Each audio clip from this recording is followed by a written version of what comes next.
Hello, and thank you for joining me for an overview demo of SendGrid's email API.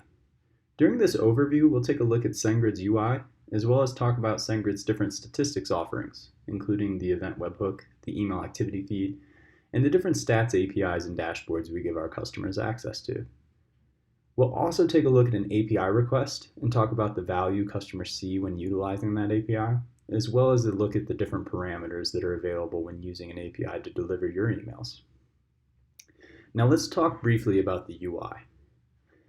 Now what you're seeing here is really just a high-level dashboard displayed to any SendGrid customer as they log into their account that's going to show them the health of their account in either a weekly or a monthly view. Now it should also be noted that this is just one dashboard of many different stats dashboards that we give our customers access to. You can see all of these under the stats dropdown within your account when you're logged in. Furthermore, SendGrid currently dog foods our APIs to power the user interface that you see today. And really what that means is that virtually anything I can do within the UI can also be accomplished via an API call. Now let's talk about a couple of different UI elements that an API-based sender might find interesting. And we'll start with templates. Now, SendGrid has a transactional template engine, which essentially allows marketers and developers to work in tandem to build templates that can later be utilized via an API request.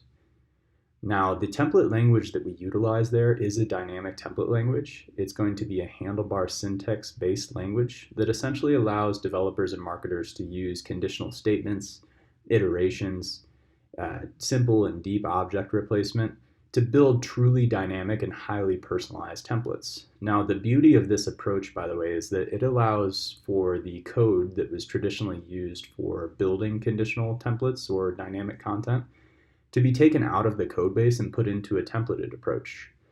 This is going to take a lot of the risk out of making any sort of content changes, and also allows the marketing teams to get better insight and to actually make changes to transactional content. Now, another element of the UI that any sender will find interesting is suppressions. Suppressions is essentially where SendGrid stores all the previously failed emails that you attempted to deliver, as well as maintains lists of recipients who've asked to no longer receive email communications from you. Now, these lists act as do not call lists, essentially. So if you tried to send a request to someone who had previously hard bounced, for instance, on this list, SendGrid would drop that request and actually give you back an event that said this email was dropped due to being a previously bounced address. Now, we do this automated suppression handling, by the way, to comply with industry best practices, as well as protect you as a sender, to protect your domain and IP reputation out there. Another area that any sender will find interesting is settings. Now, this is essentially the area of your account where you can start to change your account or billing details, but it's also where I can do things like setting up two-factor authentication or IP access management to establish account security. I can also do things like purchase IP addresses from SendGrid here, as well as create things like API keys for my API-based role permissions, or teammate credentials for multi-user credentials for logging into the UI. I can also do things like create child accounts or fully authenticate my domain, links, and IP addresses directly through this portion of the UI. Now let's go take a look at the API and start to discuss the mail send endpoint that SendGrid provides our customers.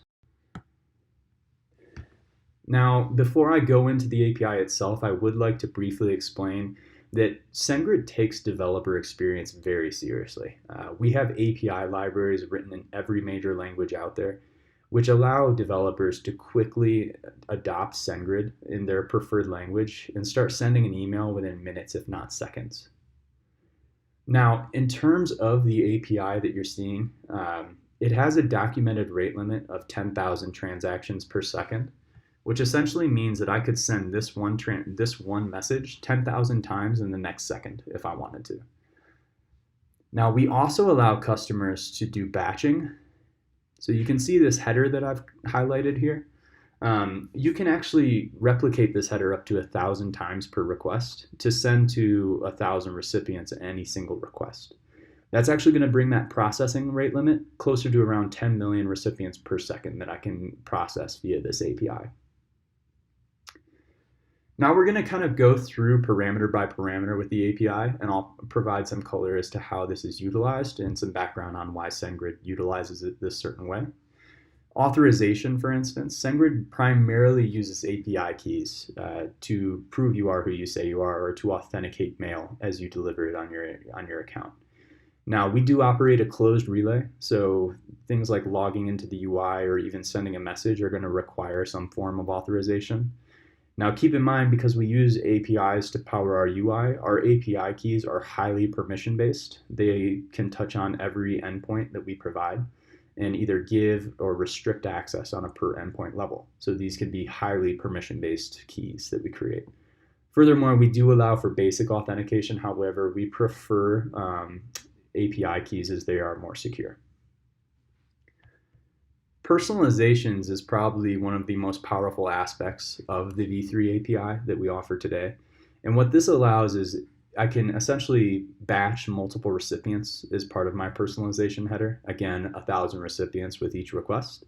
But I can also process personal information via these requests to then personalize my content for an individual recipient. So in this example, I would actually be doing simple object replacement to personalize the first name.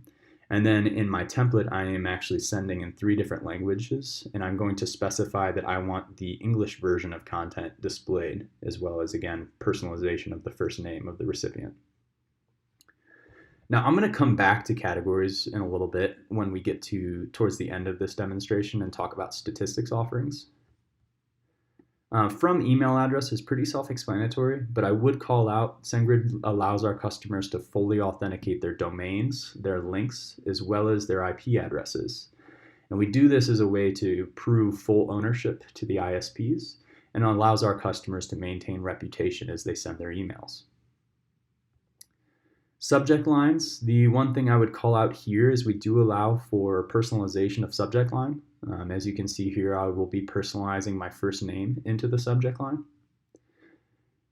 The content header is important for any sender that might not be able to do a templated approach with SendGrid. We have a lot of customers today that have very, very dynamic template needs or are sending extremely personalized emails.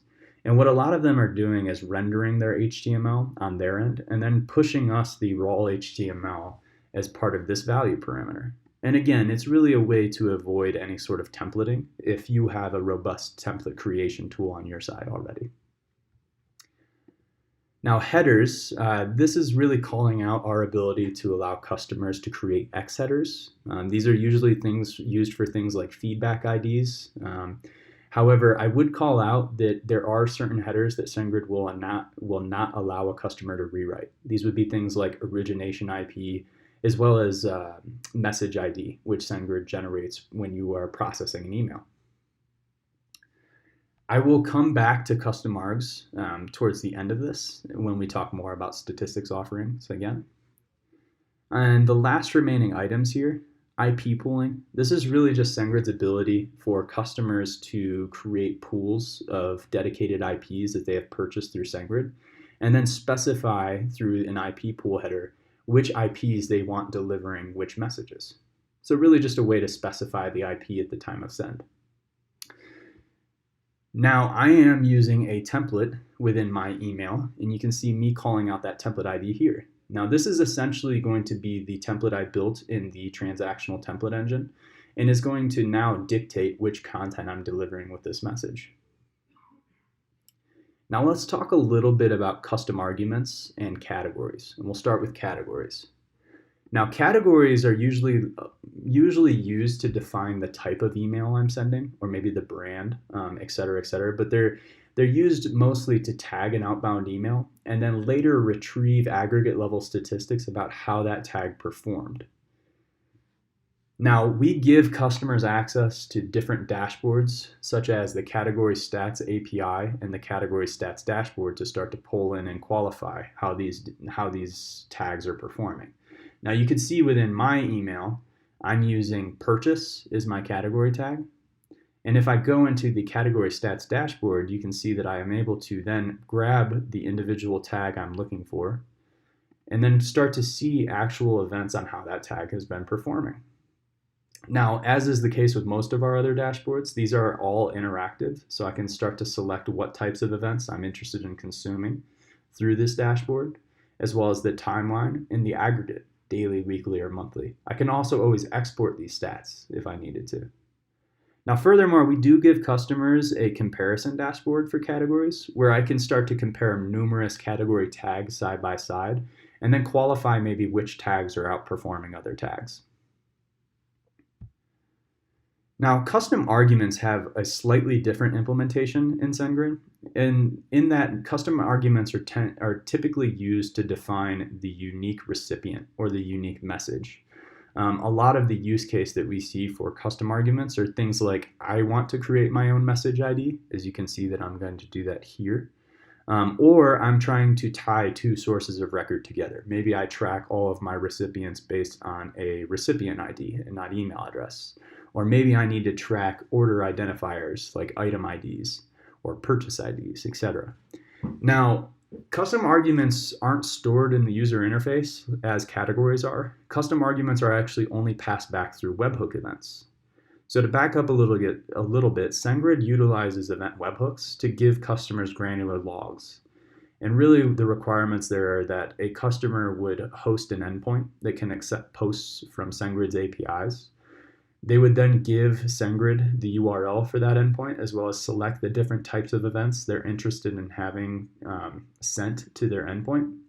And then in as near real time as possible, as these events are occurring, opens, clicks, unsubscribes, bounces, etc., SendGrid will post granular JSON events directly to a customer's endpoint.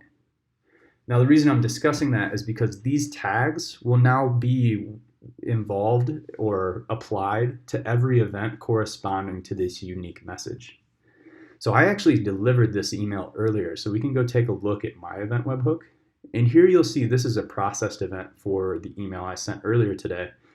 And if we match that up, you'll see things like message ID, campaign ID, item ID, even purchase ID. These are all custom field values that I stored or I processed with my request when I was asking to deliver this email.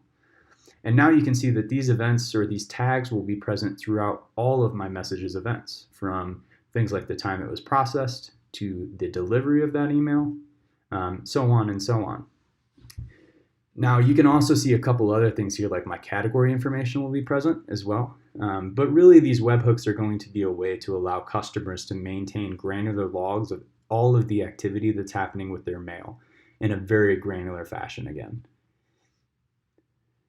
Now let's take a look at what that received content copy will look like. And I have it pulled up now.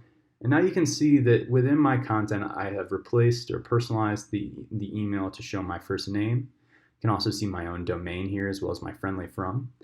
My subject line has now been personalized as well. And I'm also displaying the English content. Now, thank you very much for your time. I hope you enjoyed learning a little bit about SendGrid's email API, and we hope to hear from you soon. Thank you.